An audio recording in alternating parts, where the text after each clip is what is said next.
जय हिंद दोस्तों। देखिए आज के क्लास में हम लोग पढ़ने वाले हैं परमाणु एटम के बारे में पढ़ेंगे। देखिए इसका परिभाषा क्या हुआ। यह पदार्थ का वह सूक्ष्मतम कण है जो रासायनिक अभिक्रिया में भाग ले सके या जिसे रासायनिक अभिक्रिया के द्वारा पृथक कर सके, उसी को कहा जाता है परमाणु। उसी को क्या कहेंगे? परमाणु। देखिए परमाणु जो होता है वह तत्व का सूक्ष्मतम कण होता है। परमाणु क्या होता है? तत्व का सूक्ष्म कण होता है।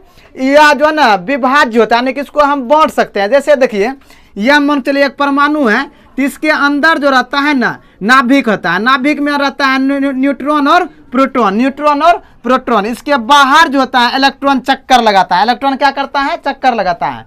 तो परमाणु जो होता है वह तत्व का सूक्ष्मतम कण होता है। जैसे मान चलिए यह एक लोहा, यह क्या है? लोहा है। लोहा मान चलिए देखिए दुनिया का कोई भी पदार्थ हो सब सूक्ष्मतम कण से मिलकर बना होता है। सूक्ष्म कण से क्या होता है? मिलकर बना होता है।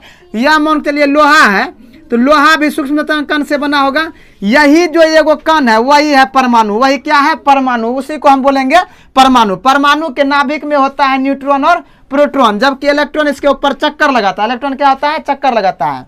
देखिए परमाणु जो होता है वह प्रकृति में स्वतंत्र रूप से नहीं पाया जाता है, स्वतंत्र रूप से विद्यमान नहीं होता है। अब देखिए ये नाभिक जो होता है, नाभिक में होता है प्रोटॉन, और प्रोटॉन पर जो होता है वह प्लस 1.6 गुना 10⁻⁻19 कूलम आवेश होता है। इस पर क्या आता है? 19 कूलम, 10⁻⁻19 कूलम आवेश होता है।